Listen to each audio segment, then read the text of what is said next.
अस्सलाम वालेकुम। चलें अब स्टार्ट कर देते हैं, ठीक है।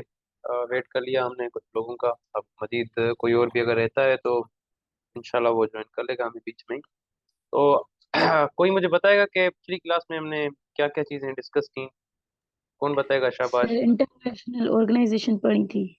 ठीक है, very good, excellent. International organisations पढ़ी और उसके अलावा और क्या किया? टेस्ट सॉल्व किया। हाँ, वेरी गुड। जो वीकली टेस्ट थे हमारे, 7th वीकली टेस्ट, और उसके अलावा जो मंथली टेस्ट था वो हमने सोल्व किया। और उसमें खासतौर पे जो आईक्यू का क्वेश्चन था, जो चैलेंजिंग होता है या डिफिकल्ट होता है स्टूडेंट्स के लिए, क्योंकि वो जब तक सोल्व ना करें, हाँ, अच्छे तरीके से समझ में नहीं आता। जीके तो चलो, जीके की अगर की भी मिल जाए तो पता लग जाता है हाँ ये सही सवाल है। लेकिन आईक्यू में जब तक ये भी पता ना चले कि ये सही सवाल कैसे है, तो जाहिर सी बात है लर्निंग नहीं होती आपकी। तो वो चीज़ें हमने अच्छी तरीके से डिस्कस की, क्वेश्चन को सोल्व किया। अब आज भी हम जो स्टार्ट करेंगे ना वो आईक्यू से ही स्टार्ट करेंगे, ठीक है। और आईक्यू में जो चीज़ आज हम पढ़ेंगे, ठीक है। सबसे पहले तो मैं आपको बता दूं कि आईक्यू में हमने क्या क्या पढ़ा है। सबसे पहले तो देखें, वर्बल आईक्यू हमने वो स्टार्ट किया, ठीक है। और वर्बल आईक्यू में भी अब तक हम क्या पढ़ चुके हैं? अब तक हम एक तो मतलब कोडिंग, ठीक है, एंड डिकोडिंग। कोडिंग और डिकोडिंग ये हमने बड़ी अच्छे तरीके से इसको प्रैक्टिस भी किया है, ठीक है। कोडिंग और डिकोडिंग के बाद जो नंबर सीरीज है या न्यूमेरिक सीरीज है, ठीक है, या सीक्वेंस कह लें आप, ठीक है, ये चीज़ हमने डिस्कस की। सिंपली मैं ओवरऑल हमने सीरीज डिस्कस की थी, हाँ। अब उसमें मतलब लेटर सीरीज भी थी, नंबर भी, तो मैं सिर्फ सीरीज लिख देता हूँ, ठीक है। सीरीज में मतलब लेटर सीरीज भी थी ना, तो इसीलिए नंबर सीरीज नहीं कहते, मतलब सीरीज कह लें, ठीक है, या सीक्वेंस कह लें। ये चीज़ हमने डिस्कस की। और उसके अलावा ओड वन आउट, इसको भी हमने अच्छे तरीके से डिस्कस किया अपनी क्लासेस में। और तकरीबन हर टेस्ट में ओड वन आउट के क्वेश्चन तो मैं मतलब देता रहूँगा आप लोगों को। वो सॉल्व करते वक्त भी उसको डिस्कस किया है लॉजिकली। वर्बल आईक्यू ये। और उसके अलावा शुरू शुरुआती क्लासेस में मैंने आपको बताया था कि एक तो होता है वर्बल आईक्यू, एक टाइप ये होती है। और दूसरी जो टाइप होती है ना वो होती है नॉन वर्बल, ठीक है। ये शुरुआत में मैंने आपको बताया था। तो जल्दी बताएं शाबाश के नॉन वर्बल आईक्यू क्या होता है? कौन बताएगा? शाबाश। सर जिसमें हम इमेजेस शेप्स या फिगर वगैरह की बात करें। हाँ, वेरी गुड। इमेजेस, ठीक है, शेप्स हो गई, या आप फिगर्स कह लें, ठीक है, और उसके अलावा सिंबल्स कह लें, ठीक है। ये सारा एंगल्स। नॉन वर्बल आईक्यू, हाँ, एंगल्स हो गए, ठीक है। इन पे डिपेंड करता है। मतलब नॉन वर्बल देखें, वर्बल में क्या होता है, रिटन कोई स्टेटमेंट होगी आपकी, ठीक है, उसमें क्या होता है, वर्बल में कोई रिटन स्टेटमेंट, ठीक है, आपको दी जाएगी। जैसे फॉर एग्जांपल आपको कहा जाए भाई which of the following is odd one out, ये एक रिटन है, एक्सप्रेशन है, ठीक है। यहाँ एक्सप्रेशन की फॉर्म में आपसे पूछा जाता है और लॉजिकली आप उसका जवाब देते हैं। कोडिंग एंड डिकोडिंग में भी देखिए यही था। मतलब इसमें क्या होते हैं, यहाँ तो नंबर यूज होते हैं, ठीक है, ये भी मैं लिख देता हूँ, ठीक है। इसमें यहाँ तो नंबर्स यूज होते हैं वर्बल में, या तो लेटर्स या वर्ड्स, मतलब ये चीजें यूज होंगी। लेकिन नॉन वर्बल की अगर हम बात करें ना, इसमें मतलब images, shape, figures, symbols, angles, मतलब इसमें वर्ड्स वगैरह ये वाली चीजें नहीं आएंगी, ठीक, कोई रिटन स्टेटमेंट नहीं आएगी। तो ये होता है हमारा नॉन वर्बल आईक्यू। अब नॉन वर्बल आईक्यू को आज हम डिस्कस करेंगे अच्छे तरीके से, और इसको सोल्व करने की क्या टिप्स और ट्रिक्स हैं वो भी अच्छे तरीके से डिस्कस करेंगे, और इसकी प्रैक्टिस भी करेंगे हम। जी Sneha, any question? Sir verbal में तो आपने कहा था ना 5 चीजें हैं वो जो हम पढ़ेंगे। अब तक हमने 3 पढ़ी हैं, हाँ, ब्लड तीन ही रिलेशन पढ़ी और है मुझे। कैलेंडर तो मैंने गए ना। हाँ, बिल्कुल बिल्कुल, मुझे बिल्कुल याद है। उसमें जो चीज़ें रहती हैं, ब्लड रिलेशंस ये रहते हैं, कैलेंडर रहता है, ये भी हम पढ़ेंगे, तो आप परेशान ना हो, ठीक है। लेकिन नॉन वर्बल आईक्यू मैंने आज इसलिए स्टार्ट करा है क्योंकि नॉन वर्बल आईक्यू को अभी तक पढ़ा ही नहीं है ना हमने। तो वर्बल के साथ साथ नॉन वर्बल आईक्यू भी चले। और नॉन वर्बल आईक्यू ना एज कम्पेयर टू वर्बल मैं आपको बता दूं इजी है, ये इजियर है, ठीक है। अभी भी आप देखें ना, मैं आपको ट्रिक्स बताऊंगा ना, आप देखिएगा, ये आपको बहुत आसान लगेगा। अगर वो आपको 5-6 जो आज मैं ट्रिक्स बताऊंगा या टिप्स बताऊंगा वो अगर आपको अच्छे तरीके से समझ में आ गई, नॉन वर्बल आप चुटकियों में कर देंगे, ठीक है। और वर्बल में तो फिर भी टाइम लगता है बड़ा सोचने में, मतलब स्टेटमेंट को हजम करने में, ठीक है। अब इसकी मैं आपको टिप्स टिप्स बताता हूँ। और उसके अलावा से नहीं, आप बाकी जो मतलब वर्बल के वो दो मतलब रहते हैं ना कैटेगरीज, वो भी हम पढ़ेंगे नेक्स्ट क्लास में, ठीक है। Okay sir. चलें तो नॉन वर्बल आईक्यू को हम स्टार्ट करते हैं। सबसे पहले इसमें जो पहली ट्रिक की होती है यूज, ठीक है, पहली ट्रिक जो इसमें यूज होती है वो याद रखें, वो होती है डायरेक्शन की। ठीक है, किसकी होती है? डायरेक्शन की। एग्जामिनर आपको कोई ना कोई सवाल देता है, उसमें मतलब डायरेक्शन का लॉजिक लगाता है। अब वो डायरेक्शन आपको समझनी होती है। अगर ये डायरेक्शन वाली ट्रिक आपको आती है तो इट मीन्स वो डायरेक्शन की मदद से आप जाहिर सी बात है अच्छे तरीके से सोल्व कर लेंगे। अब कैसे डायरेक्शन से कैसे इसको अच्छे तरीके से समझें, ठीक है, कोई अगर फिर सवाल वो समझ में ना आए तो उस टाइम ही पूछ लें ताकि आपका क्लियर हो जाए। अब यहाँ पे ठीक है, मैं एक क्वेश्चन बना रहा हूँ। ये सिंबल है, ठीक है, एरो की सिंबल है। यहाँ पे मैं ये क्वेश्चन बना रहा हूँ, ठीक है, इसको अच्छे तरीके से समझें। अब यहाँ पे मैं कह रहा हूँ कि क्या आएगा भाई। तीन मैंने आपको सिंबल्स दी हैं। अब चौथी सिंबल जो है वो यहाँ पे क्या आएगी, कौन बताएगा? शाबाश, जिसको आ रहा हो समझ में, अगर हैंड रेज करें। लेफ्ट वर्टिकल में राइट हैंड रेज साइड। करें, हैंड रेज करें, हैंड रेज करें, ताकि मुझे पता चले थोड़ा सा किस किस को आ रहा है। शाबाश शाबाश, जल्दी जल्दी जल्दी जल्दी। सिर्फ स्नेहा नहीं हैंड रेज किया है, कोई और भाई है मुजाहिद जो मैदान में आए? नहीं, सिर्फ स्नेहा ही है। चलें स्नेहा बताएं। वर्टिकल में राइट साइड एरो आएगा। अम, ये भी, या आप सिंपली इसमें ये भी कह सकते हैं कि देखें, इसमें जो है अपोजिट डायरेक्शंस यूज हो रही हैं। ऐसा है या नहीं? Opposite direction. देखो ये जो एरो है फर्स्ट, ये सेकंड का अपोजिट है या नहीं? ऐसे ही है ना, जो सेकंड एरो हमने यहाँ पे लिखा है, ये पहला एरो, ये जो सेकंड एरो है ये पहले का अपोजिट है, ऐसे ही। अब ऐसे ही ये जो थर्ड एरो है, इसका भी वही पैटर्न जो याद रखें। जब भी, ठीक है, जब भी आपको एग्जामिनर सवाल देगा ना, वो दो शेप्स या दो फिगर्स आपको देगा या दो सिंबल्स देगा, उसमें से आपको पैटर्न ढूंढना होता है, ठीक है, उन दो में से। और वो पैटर्न ढूंढ के जो आगे वाली, मतलब दो शेप्स होंगी, दो हों, तीन हो, छह हों, जितनी भी हो आगे, ठीक है, जो आगे वाली शेप्स होंगी उसमें वही पैटर्न आपको अप्लाई करना होता है। ठीक है, तो देखिए इन दो शेप्स में से हमने ये पैटर्न निकाला, तो आगे जो पैटर्न होगा ना वो भी यही होगा। अब तीसरी ये मतलब एरो देखें, इसकी डायरेक्शन ठीक है लेफ्ट साइड है, तो अगला जो है इसकी अपोजिट डायरेक्शन में जब हम बनाएंगे तो जाहिर सी बात है उसकी डायरेक्शन राइट साइड में हो जाएगी, अपोजिट डायरेक्शन। तो ये इसका आंसर होगा। ठीक है, ये वाला समझ में आया? ये समझ में आया आप लोगों को या नहीं? स्नेहा, अक्षा, अलिशबा, फायजा, सवेरा, स्नेहा, और उसके अलावा और कौन है? Nafe. Sir okay okay, thank you very much. जैसे भाई जवाब दे ताकि मुझे पता चले कि मैं समझाने में कामयाब हो चुका हूँ। ठीक है, तो ये तो एक तो डायरेक्शन वाली ट्रिक है आपकी, ठीक है, ये आपको अच्छे तरीके से याद करनी है। उसके अलावा ठीक है, दूसरी मैं आपको जो टिप बता रहा हूँ, ठीक है, दूसरी जो टिप है वो है रोटेशन की। ठीक है, किसकी? रोटेशन की। अब रोटेशन आप लोगों ने पढ़ा है पहले? नहीं, हमने तो जनरल साइंस में भी पढ़ा है रोटेशन को, और मैथ में इसको कभी पढ़ा है आप लोगों ने अभी तक? किस किस ने पढ़ा है? शाबाश, जल्दी बताएं तो उस हिसाब से मैं फिर समझाऊं। रोटेशन को मैथ में किस किस ने पढ़ा है? Just raise your hand. कोई भी नहीं है? चलो, साइंस में तो पढ़ा था रोटेशन क्या है, जनरल साइंस में हमने पढ़ा था, मतलब ये जीके में ही हमने शुरू शुरू में जो शुरुआती क्लासेस थी उसमें पढ़ा था, रोटेशन एक रेवोल्यूशन जो पढ़ा था। और रोटेशन, रोटेट हो। रोटेट कैसे? कोई एग्जांपल सुनिया, कोई एग्जांपल सुनिया है? नहीं, देखिए मैंने शुरुआती क्लासेस में ही आपको बताया था, इट मीन्स कि आप रिवाइज नहीं कर रहे, चीज़ों को रिवाइज करें बराए मेहरबानी। मैंने आपको रेवोल्यूशन और रोटेशन पढ़ाई थी अर्थ सर की। जो खुद के मैंने कहा था, एक्सिस पर रोटेट हाँ करे। बिल्कुल, अर्थ अगर अपने ही एक्सिस पर ऐसे गोल घूम रही है तो इसे हम कहते हैं रोटेशन। तो मैथ में भी ऐसे ही होता है, मतलब जो शेप्स है उनको जब हम घुमाते हैं किसी न किसी एंगल पर। अब इसमें जो बात होती है रोटेशन में वो होती है एंगल की, ठीक है, किसी न किसी एंगल पर जब रोटेट करते हैं, किसी पिक्चर शेप वगैरह घुमाते हैं, सिंपली वो कहलाती है क्या? रोटेशन। ठीक है, उस पिक्चर की, उस ऑब्जेक्ट की। अब इसमें जो है ना आपको एक चीज ध्यान में रखनी है, ठीक है। अब इसके लिए आपको ये वाला कॉन्सेप्ट थोड़ा समझ में आए, ठीक है।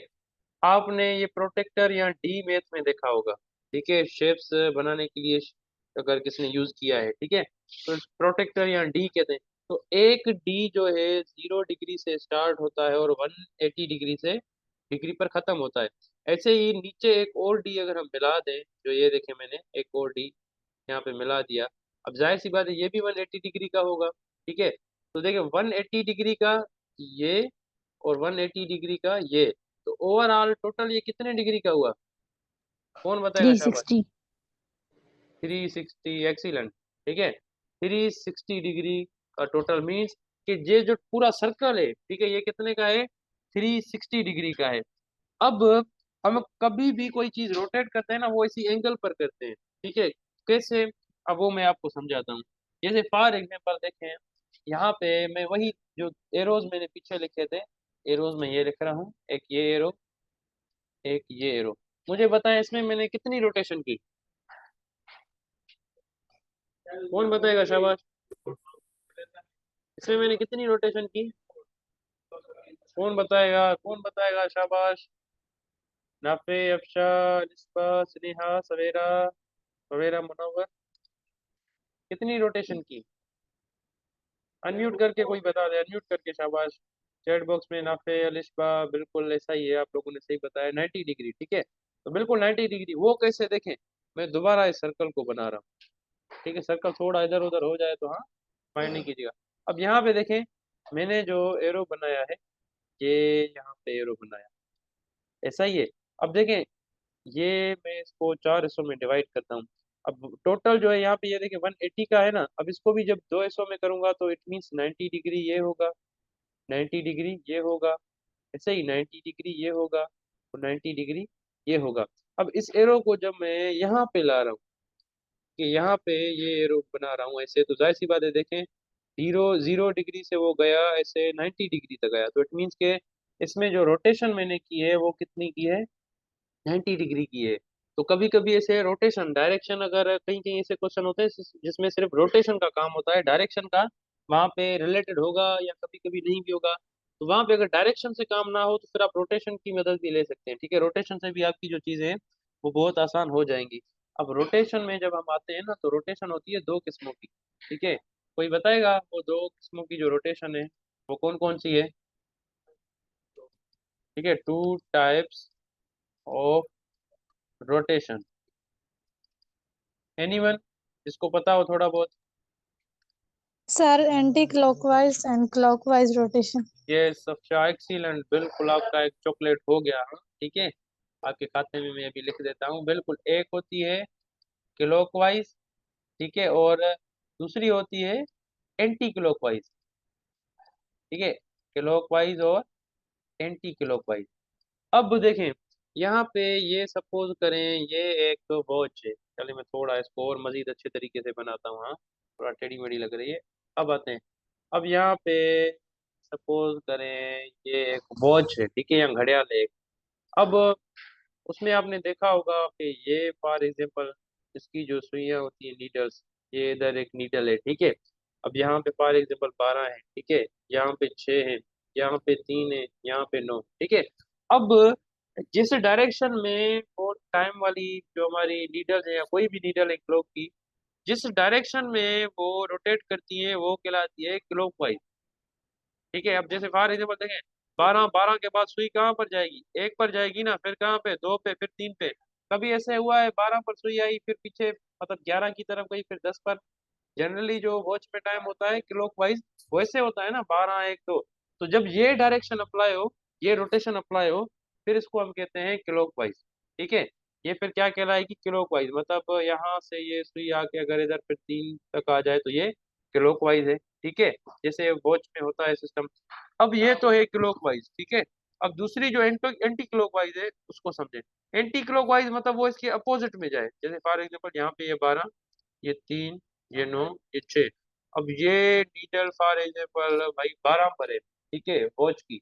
अब ये वैसे इधर 1 2 3 इस तरफ जा रही थी ना, अब ये अपोजिट में जाए, फॉर एग्जाम्पल ये आ जाए इधर 9 पर। तो देखें ये 12 से नीचे पीछे 9 तक अगर इसको हम लाएं, पीछे रोटेट करें, वॉच का जो मतलब वॉच की जो रोटेशन होती है अपनी उसके अगेंस्ट जाए तो वो एंटी कहलाती है। और एंटी की मीनिंग आपको पता है, मतलब अगेंस्ट। ठीक है, तो क्लॉक की जो डायरेक्शन है उसके जो अगेंस्ट डायरेक्शन आ जाए, ठीक है, उसे हम कहते हैं एंटी क्लॉकवाइज। तो किसमें देखें, क्लॉकवाइज रोटेशन भी होती है, किसमें एंटी क्लॉकवाइज भी होती है।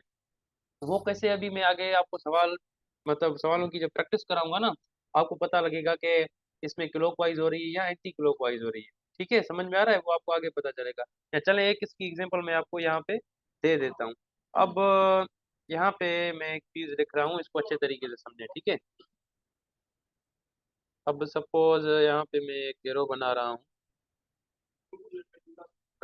कि मैं यहाँ पे एक एरो बना रहा हूँ, ये हुआ, ठीक है। अब मुझे बताएं आगे क्या आएगा, कौन बताएगा, शाबाश। नाफे, अफशा, अलिशबा, सवेरा, स्नेहा। समझ में आ रहा है ये कि अगला अगली जो सिंबल है वो क्या आएगी, उसकी डायरेक्शन या रोटेशन किस तरफ होगी। जी स्नेहा। सर राइट साइड में, राइट साइड, वो क्यों। क्योंकि सर अपवर्ड डायरेक्शन में भी है, डाउनवर्ड में भी है, बट लेफ्ट भी है, राइट मिसिंग है, इसी हाँ, वजह से। वो तो है, लेकिन इसमें देखें, मुझे ये बताएं रोटेशन कौन सी हो रही है, क्लॉकवाइज या एंटी क्लॉकवाइज। इसमें क्लॉकवाइज हो रही है या anti clockwise. Clockwise, anti clockwise. Anti clockwise, excellent Afsha, बिल्कुल। देखें, इसी ही एरो को ये मैंने यहाँ पे ड्रॉ किया, ठीक है। अब देखें, अगर ये वाली तस्वीर देखें ना, अब ये वाली तस्वीर, इसकी डायरेक्शन किधर है, इस तरफ है, ठीक है। इस तरफ डायरेक्शन है, तो इट मीन्स के ये मैं यहाँ से एरो यहाँ लाया हूँ, ठीक है। 90 डिग्री पर रोटेट किया है, लेकिन एंटी क्लॉकवाइज। फिर इसी ही एरो को मैं यहाँ से इधर इधर लेके आया हूँ, ऐसे ही है ना। फिर इसी ही एरो को, जाहिर सी बात है, मुझे आगे इधर लेके जाना है। तो देखें इसमें कौन सी डायरेक्शन यूज हुई, एंटी क्लॉकवाइज। तो अगर ये रोटेशन देखें, आपको पता ना हो ना क्लॉकवाइज एंटी क्लॉकवाइज, आपका जवाब गलत हो जाएगा। अब फॉर एग्जाम्पल, इसी सवाल को आप क्लॉकवाइज करेंगे तो गलत होगा, कैसे, जैसे देखें, इसी सवाल को इधर में कॉपी पेस्ट, ये है ना, अब ये यहाँ पे आया। अब आप कह रहे हैं कि ये क्लॉकवाइज, अगर देखें क्लॉकवाइज होता तो ये वाला एरो यहाँ आके ऐसे होता, ठीक है, समझ आ रहा है, ऐसे होता। फिर यहाँ से ऐसे आके इसकी डायरेक्शन ऐसे होती, तीसरा हमारा ऑप्शन ये होता। तो फिर जाहिर सी बात है चौथा ऑप्शन ऐसे बन जाता। तो देखें, सिर्फ रोटेशन की टाइप टाइप में ही देखें, एक टाइप लगा रहे हैं तो जवाब दूसरा आ रहा है, दूसरी लगा रहे हैं तो कोई और जवाब आ रहा है, ऐसे ही है ना। तो ये डिपेंड करता है एग्जामिनर वहां पे कौन सी टाइप ऑफ रोटेशन यूज कर रहा है सवाल में, वो आपको देखना होता है। देखेंगे आप पहले क्लॉकवाइज देखें, भले क्लॉकवाइज से हो रही है तो ठीक, क्लॉकवाइज रोटेशन से वो सवाल नहीं हो रहा, इट मीन से एंटी क्लॉकवाइज होगी। फिर एंटी क्लॉकवाइज की तरफ भाई आपको जाना है, और एंटी क्लॉकवाइज डायरेक्शन के मुताबिक आपको सोल्व करना होगा। अब वो सारा डिपेंड करता है कि ऑप्शन आपको कौन सा दिया गया है ना, तभी आपको पता चलेगा। ठीक है, अब देखिए इधर अगर ऑप्शन आपने ये वाला कहा राइट, ठीक है। अब इधर ऑप्शन इसके साथ, फॉर एग्जांपल, अगर एक में ऑप्शन आपको ये दूं, फॉर सपोज करें एक ए, ये ऑप्शन ये है, बी ऑप्शन ये है, तो मुझे बताएं इसमें कौन सा सही है, ऊपर वाला या नीचे वाला। इस सवाल में, ये जो वन सवाल है, ऊपर वाला ऑप्शन सही है या नीचे वाला, कौन बताएगा, ए शाबाश। ए सही है, क्योंकि देखिए पिछले ए जो से तीन, हाँ, पिछले जो तीन एरोज हैं उनमें एंटी क्लॉकवाइज जो रोटेशन है वो अप्लाई हुई है, वो यूज हुई है। तो जाहिर सी बात है आगे भी पैटर्न वही कंटिन्यू होगा, ये है तो हम सीरीज में भी पढ़ के आए हैं, ऐसे ही है ना, पैटर्न वही यूज होता है जो पिछले मतलब नंबर्स में या लेटर्स में यूज हो रहा है। तो इधर भी वही होगा पैटर्न, जो पिछली पिक्चर सिंबल्स में पैटर्न यूज हो रहा है, आगे वाली पिक्चर या सिंबल में भी वही यूज होगा। तो देखें, अगर ये रोटेशन फॉर एग्जाम्पल आपको पता नहीं होती, तो आप कहते कि बी ऑप्शन भी सही है, ठीक है, वो भी आप कर सकते थे। तो इस वजह से रोटेशन की ये टाइप्स आपको अच्छे तरीके से आनी चाहिए। ये अभी सारी जो ट्रिक्स मैं बता रहा हूँ, अभी जब सवाल, ठीक है, मैं प्रैक्टिस कराऊंगा, आप देखिएगा ये सारी जो टिप्स है ना वहाँ पे यूज होंगी। अब आते हैं अगले पर, ठीक है। अब डायरेक्शन भी हो गई, ठीक है, और रोटेशन भी हो गई। अब अगला जो, ठीक है, इसका पार्ट है, अगली जो इसकी टिप है वो बहुत ही आसान है, इंटरचेंज। इंटरचेंज से क्या मुराद, ये तो हमने मतलब पीछे वर्बल आईक्यू में भी पढ़ा है, कौन बताएगा, शाबाश। इंटरचेंज से क्या मुराद, इंटरचेंज वर्ड से, इसकी मीनिंग ही बता दे भले। सर, जी जी। दोनों लेटर्स की पोजीशन कर देना। सवेरा ने जैसे कहा एक्सचेंज कर देना, हाँ, बिल्कुल, या जैसे स्नेहा ने कहा, तो मतलब तब रद्दो बदल करना, एक दूसरे की जगह पे आ जाना। फिर जैसे फॉर एग्जांपल ए है और बी है, फिर बी को मैं ए की जगह रख दूं, ठीक है, ए को बी की जगह, तो ये इंटरचेंज हो गई, ठीक है। अब इसमें कैसे इंटरचेंज काफी तरीकों से हो सकती है, पैटर्न इसमें काफी हो सकते हैं। जैसे फॉर एग्जांपल एक मैं आपको एग्जांपल देता हूँ।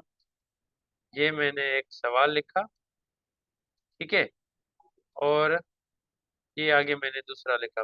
तब देखें इसमें इंटरचेंज हुआ है, सॉरी सॉरी, ये अंदर जो है ये स्क्वायर है, ठीक है, अंदर जो है ये स्क्वायर है।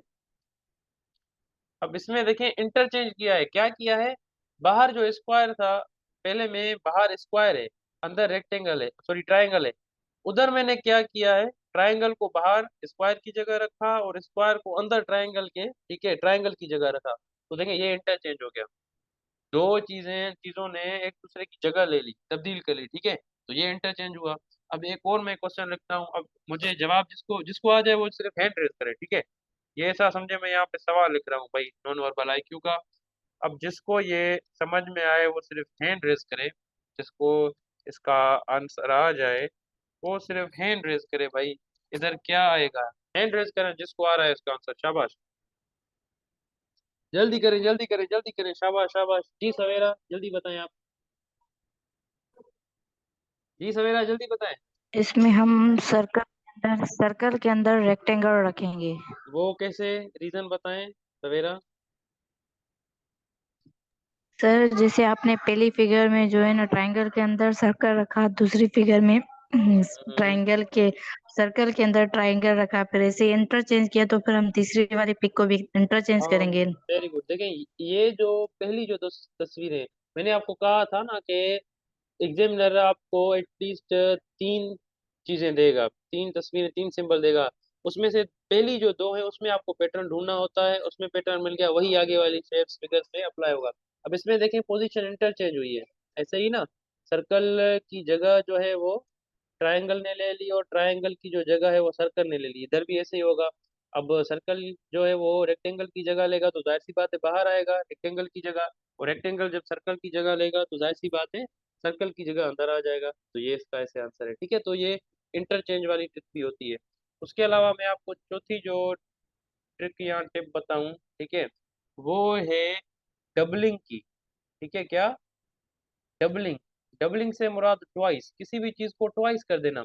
अब इसके भी काफी सारे जो है ना तरीके या पैटर्न्स हो सकते हैं, कैसे, अब इसको गौर से देखें। जैसे फॉर एग्जांपल देखें, मैं आपको ये सवाल दे रहा हूँ भाई, सर्कल में कह रहा हूँ इसको डबल करके दिखाओ, तो इसके काफी सारे पैटर्न होंगे, कैसे, जैसे देखें ये भी डबल हो गया, ऐसे ही है ना। और उसके अलावा एक और पैटर्न में लिखूँ तो देखें ये भी डबल हो गया, दोनों सर्कल को मैंने आपस में मिलाया। और पैटर्न लिखूं तो ये भी देखें डबल हो गया, ऐसे ही है ना। एक और लिखूं तो ये भी देखें डबल हो गया। तो पैटर्न्स देखें इसमें काफी सारे आ सकते हैं, ठीक है, पैटर्न्स इसमें काफी सारे आ सकते हैं। अब वो डिपेंड करता है एग्जामिनर आपको ना कौन सा पैटर्न देता है। जैसे फॉर एग्जांपल इधर मैं आपको एक नीचे सवाल देता हूँ, ठीक है, इस सवाल को देखें, जिसको जवाब आए वो हैंड रेस करे, शाबाश, ठीक है। यहाँ पे मैं एक भाई लिख रहा हूँ सवाल, कौन सा लिखूं, कौन सी शेप लिखूं, चलें सर्कल ही लिखता हूँ फिलहाल।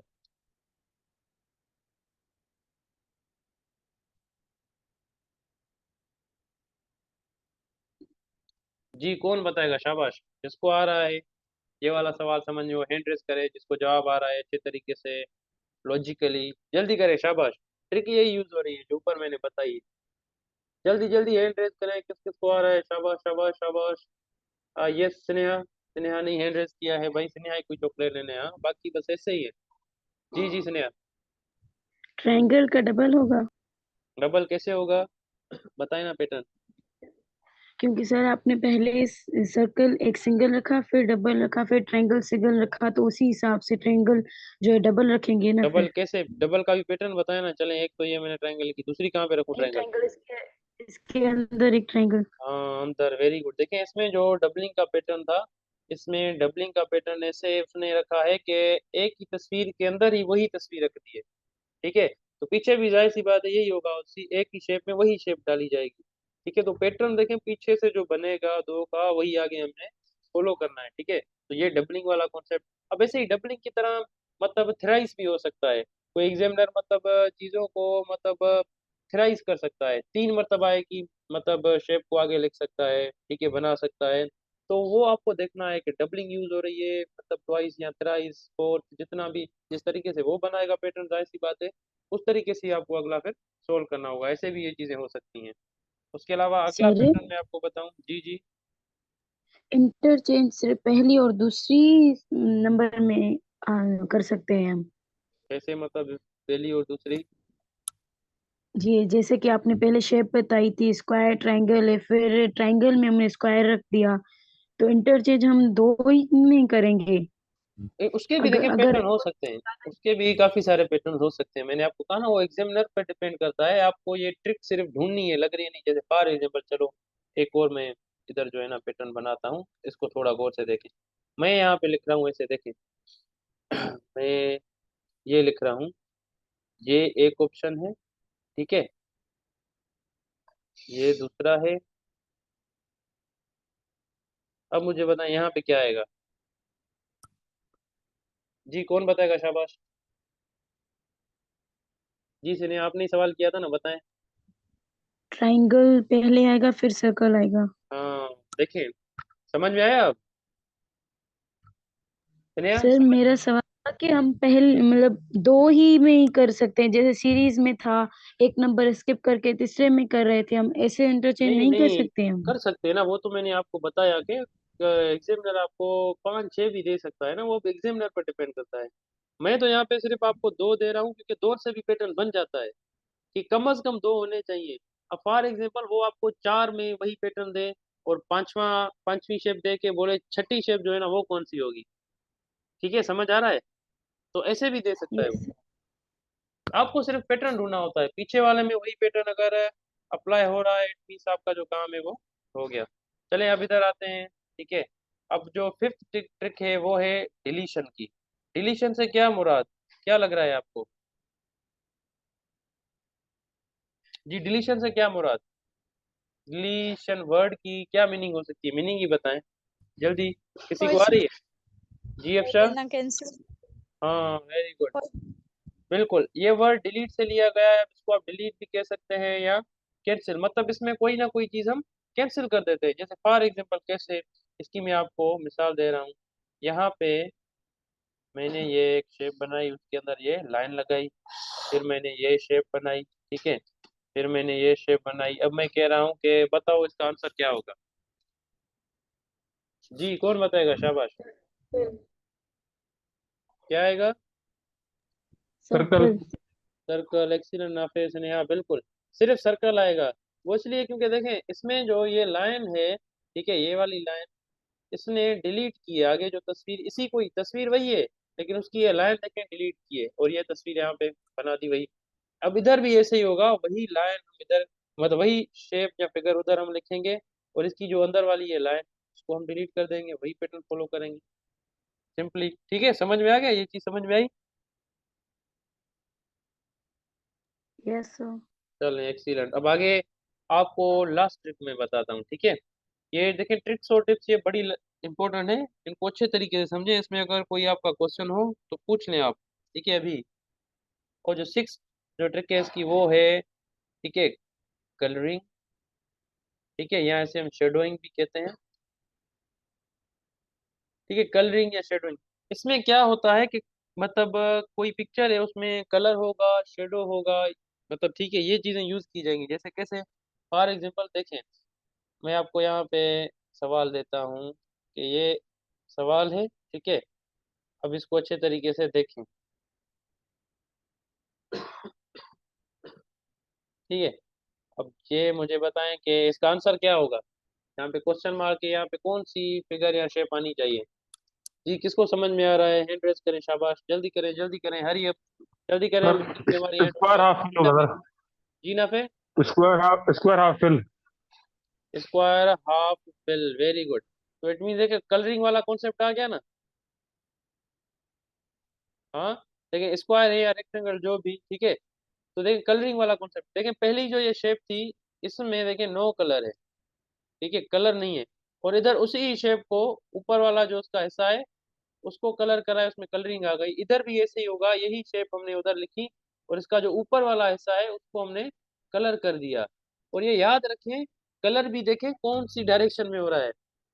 जो सर्कल है उधर भी कलर कहाँ पे हमने किया है, ऊपर वाला हिस्सा जो है। तो जाहिर सी बात है जो रेक्टेंगल है उसका भी जब हम जवाब लिखेंगे उसका भी हम ऊपर वाला हिस्सा करेंगे। अगर नीचे वाला हिस्सा ठीक है कलर्ड होता उसका, तो जाहिर सी बात है हम जो रेक्टेंगल का आगे आंसर लिखते हैं वो भी हम क्या करते हैं, नीचे वाला हिस्सा ही कलर्ड करते हैं। तो ये भी देखा करें ठीक है, कलर जो है वो कहाँ पे किस जगह पे कर रहा है। ठीक है, तो यहाँ तक ये जो है ना नॉन वर्बल आईक्यू की सारी ट्रिक्स टिप्स थी। ठीक है, अब ये आपको अगर समझ में आई है तो बता दें जल्दी, क्योंकि ये सेशन एंड होने वाला है। ठीक है, फिर मैं आपको दूसरी लिंक शेयर करूंगा। समझ में सबको आ गया? अफशा, स्नेहा, सवेरा, नाफे, अलिशबा? जी sir. Okay, thank you yes. Very much, thank you very much, जबरदस्त, एक्सीलेंट। ठीक है, अब अगले सेशन की तरफ हम बढ़ते हैं। ठीक है, ये लिंक एंड होने वाली है। ठीक है, जैसे ही एंड हो बस अभी मैं आपको दूसरी लिंक शेयर कर देता हूँ, उसे आप जल्दी आके ज्वाइन कर लीजिएगा। और उसमें जो है ना मतलब सभी पार्टिसिपेट करिएगा, क्योंकि अभी हम इनकी क्वेश्चन की प्रैक्टिस करेंगे। ठीक है, तो इसीलिए मतलब जिससे मैं पूछूंगा ना तो वो मुझे जवाब देगा, अगर जवाब ना आए भी अनम्यूट करके बताएगा जरूर। ऐसे ही नहीं खामोश मतलब हाँ बैठ जाओ आप, वरना चॉकलेट आपके सारे कैंसल। हाँ ठीक है, तो आपको जवाब देना है, कोशिश करें पार्टिसिपेट करें। ठीक है, ताकि हम सब की लर्निंग हो। चले मैं आपको दूसरी लिंक शेयर कर देता हूँ।